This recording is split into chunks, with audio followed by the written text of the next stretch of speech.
What's up? It's your boy Matty Rants with another installment of Matthew's Rants, Raves, and Reviews, and we need to get into Untucked for episode 5 of RuPaul's Drag Race season 9. I know where y'all want me to start. Oh, Matthew, get into Alexis. Oh, we will. I don't have the hand sanitizer in front of me right now, but I can tell you I've applied enough chapstick on my lips to get what the fuck I gotta say out about that shenanigans. And I was with Bonita Brown with the turnaround like, girl, I'm not giving you no dust. But anywho, let's get into it. This episode 5 was pretty fucking good. Can we all agree on that? If you don't, I feel where you're coming from. Maybe it seemed rushed on the runway, but of course it was a musical episode, so they're gonna have to cut a little bit out. Hopefully, like they did the last episode, we get a clip at least updated, or uploaded, I should say, to Logo or whatever website, VH1, whoever they decide to do it for, so we can get a full runway show. Because some of the girls got their runways cut, and you could tell they were giving a lot more than what was shown on the edit. Let's just get into a few things that happened with this episode that were, very interesting. You got certain people, I guess, the topic of conversation coming back into the workroom. Who is the top? Who is the bottom? Pretty much. Who was it? Was it Aja? I forget who it was that said who were the top 3 and bottom 3, but they pretty much knew who was in the bottom and who was in the top. And of course, they talked about Cynthia, just being Cynthia and not really doing Kim. And then Nina, oh my God, she had a defeatist attitude. But the real thing is that everybody loves Nina on the show. They just want her to get out of her head. Well, that's what I see. That's what we see on camera. I don't know what's behind the scenes here. Now, Eureka being pushed in that wheelchair, that was a clear indication. I mean, of course, we didn't see Untucked before the episode, but it was a clear indication, girl, it's going to be hard for you to compete. And I was like, damn, she's really hurt. So it kind of made sense now for her elimination, because we don't know what it would have been like the next week and if that would have actually worked with, would she be able to compete? What was going to happen? It was going to be a runway challenge. Like, come on now, Eureka. I understand, baby. Why am I calling her Eureka? I like that for some odd reason. I'm her good Judy. But I liked her attitude through the whole process. Eureka kept a good attitude even with her knee being jacked up. And she said, I'm here to compete no matter what the case may be. So I like that from Eureka. It's good to see her in that positive attitude versus her just trying to interject in every conversation like we saw for the first couple episodes and basically played her off to be a loudmouth. For me, at least. I don't know how you guys felt about Eureka this in season, or her run on the season, but she was off and on for me. Like, I hated her and I loved her at the same time. Hated her, loved her, hated her. In the end, I loved her, as I do most of the queens on the show. So Eureka was gonna try her best all the way through, but Ru said, baby, you're too hurt, honey, and I would be damned if I get sued for something, or they played it off like I didn't care about your health. If something else happened on the show, or you couldn't participate in one of the challenges and it would just ruined it. So I think that was a good decision. Girl, we'll see you season 10, and I can't wait, okay? Now, I did say in my last video, I don't know if did we edit that out? I think I kept it in, that I wanted to wait until we got to Untucked to give you an opinion on Aja's makeup, because Aja's makeup has been, for us as fans, like, we're seeing it progress into a really great direction, okay? It started off kind of rough. It was a little too exaggerated. It was a little too, boom.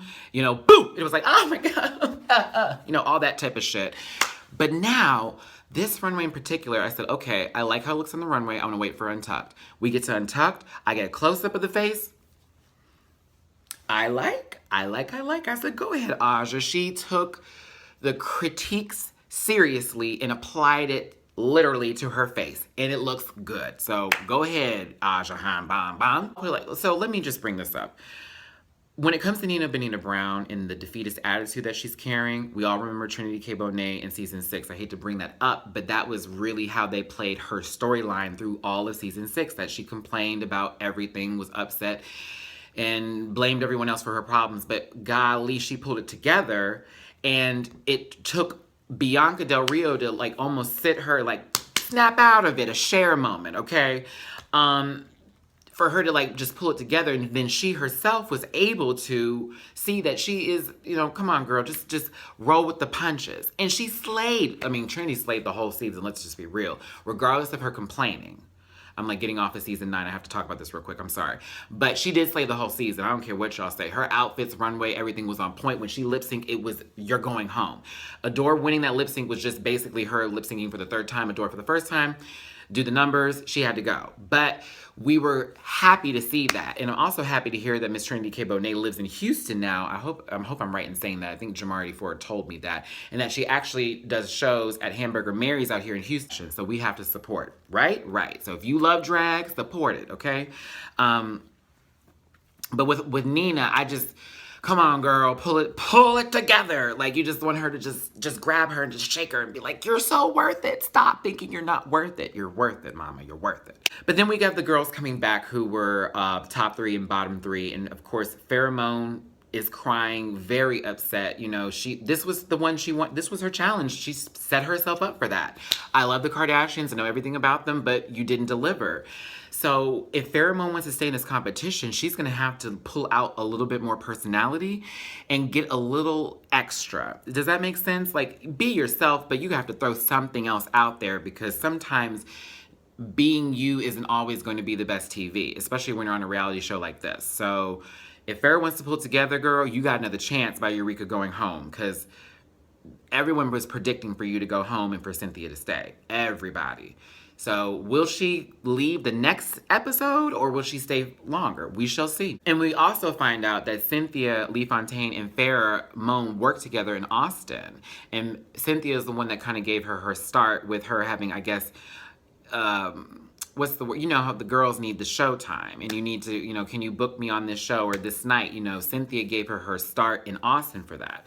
And that's also kind of a crazy moment, because it's like, girl, this is the one who helped me. She helped me get here. She's a part of the reason I'm here is because of Cynthia. And now I have to lip sync against her? That's emotional. That's rough. We need to go ahead and get into the whole situation that happened right after all that good old shit, because we were good there. Everything was fine. The problem was, all of a sudden, hey, everybody, I need you to come sit here and listen to me talk. I said, okay. She pulled Cynthia and Farrah back into the workroom and said, okay, we need to have this conversation. I'm about to go in. Now, let me tell you something about Miss old Alexis Michelle. No, bitch. No, bitch. You got me fucked up. You got some fucking nerve, like, for all the things. To sit there and tell people that you've helped them out on many occasions over many different times, and then to be like, you all should have told me that what I was wearing was crazy. I thought that was ridiculous. I'm like, really? Really? Okay, so now it's everyone else's fault that you didn't do good the runway. Bye, Felicia. I had way better things that are on the rack. Then why didn't you wear that then? That dress should have been for a mini challenge, and you know damn well it should have been. Like I said yesterday, that's a Dippin' Dots motherfucking dress. It was. It was a good $30 dress. No, fuck that. It was the dress that you buy 2 get 1 free dress, okay? And them shoes. That was justfab.com fucking sandals, baby. $35 at the most. Now, I don't care how much they cost, because if the shit looks good, I don't know why I gave you prices, but if the shit looks good, it looks good. But it was basic. And for her to sit there and be like, oh, Miss Thing was wrong for that. When Sasha Velour looked at Shea Coulee, that was me. Like, I was looking for somebody to look at. Like, did she really go there? Was it really that deep? Eureka, you were perfectly right in saying, now, Miss Thing, I have tried to, like, actually interject with you and tell you, hey, I think this will probably be a better look for you, or I think this looks good for you. And you come off as, well, fuck you, girl. I don't really care for your opinion because it's coming from you. And all I saw was Nina go, Because I guarantee you, we had not seen that in the workroom that actually had happened. So I found that to be very interesting. I thought that was very funny. I said, ooh, Subway Fish, calm the fuck down. Alexis, you're losing fans. Because I'm like, I thought she was just kind of serious. But when that happened, I was like, no. Burp. No. I wasn't feeling it at all, okay? When Farrah tried to even excuse herself, she's like, okay, girl, I feel where you're coming from, but I'm in the bottom, clearly. You're fine. You did good. I need to go get my lip sync together. She said, well, I'm not done talking. Farrah, you are so nice. You are such a nice girl, because my ass would have said, well, I don't give a fuck, and kept on moving. producers, Matthew, got, I need to give me the iPod, then I'll sit right here with the iPod in my ear while I'm getting this song together, because you got me jumped to think I'm going to stop what I'm doing to make sure I stay in this competition to help your ego. No, bitch, get the fuck out of here with that. Oh, I was raw. Not a good look for Alexis Michelle at all. I was not feeling it, okay? Then, okay, so wait a minute. Now, Nina's back to Alexis is the meme it. Someone needs to make a gif out of it. I don't care. Like, that shit was hilarious, because that's how a lot of us felt when she was talking. Like, back of my head, that's all you need to get. That was crazy. Craziness. I mean, Aja going off on Valentina, that was one thing.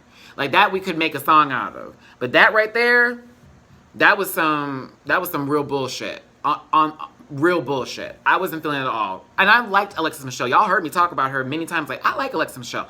But that was not cute. I'm still here for her this much. A pebble of this much here for her, okay? Because that was not on today, baby. Not on today. I was not feeling it at all. No, ma'am. Now, when Shea Coulee spoke to Nina Bonina Brown about her needing to get out of her head and that we are rooting for you and that we love you, Rue and Michelle, they all love you, and bringing up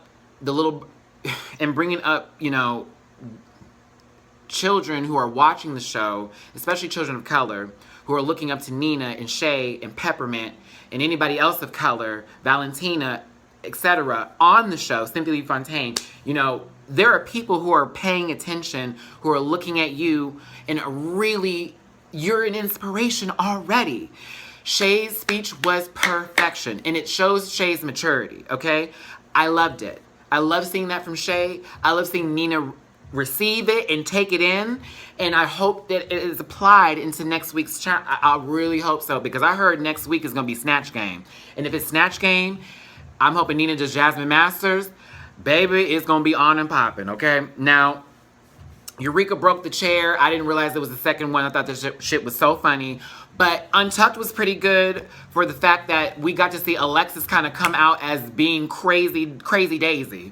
Alexis is kind of crazy Daisy. And everybody else is all the girls are getting along. All the girls seem to get along. Like, every now and then there's moments of shade being thrown and this and that and the other. But it's not as catty as like season 4 or season 5. Yeah, it's not as catty, and I enjoy it Untucked like that. Now, the shade does bring for television. You know, I wouldn't be going off right now if we didn't get that fuckery, you know what I'm saying? But at the same time, I like the balance that it's giving right now. But Eureka's exit was so sad. I was so sad for Eureka. I really felt for her. I know she wanted it. I'm glad that her and Trinity kind of squashed whatever it was, and that Trinity, again, being a professional and being mature, you know, is not going to hold grudges, but just continue doing what she does until she gets to the spot she wants to be at. So Eureka, yes, can't wait to see you for season 10. Y'all, what did you think of tonight's Untucked episode? Did you like it? Did you love it? Did you hate it? What are your thoughts on how Alexis Michelle acted? What are your thoughts on the other queens? How do you feel about next week's episode? What do you think is going to happen? Like, we don't know. This is actually a pretty good season. Let's give it a round of applause for us at least not being able to predict who's going home next, who's going to be top 3. I mean, we do have some front runners at this point in time, but it's a pretty good season. Give it some props. They just need to work on that fucking editing and keep the pit crew around, and also bring back the mini challenges and have that stay there. Also, runway, please. We want a full fucking runway, right? All right then, y'all. Look down. You see those links? Click on those motherfuckers. Like, subscribe, and share my shit. And thanks so much for, you know, being in my corner. I know a lot of people try to get negative on my page sometimes. Not all of y'all. But I have these trolls come by every now and then and say, Matthew, your videos are too long. You're doing this too much. Da-da-da. I don't pay that dust. Do you hear me? Because if I don't like something, I move around. Like, if I see a video by somebody that is terrible, I don't dislike the video. Like, hee, that's fuckery. I just don't. Just go to the next video. Let's be mature, let's keep it cute, and let's just be fierce, okay? Life is too short for the fuckery, so don't let these children get you crossed up, okay? Have a good day, everybody. I love you, and yeah, that's it.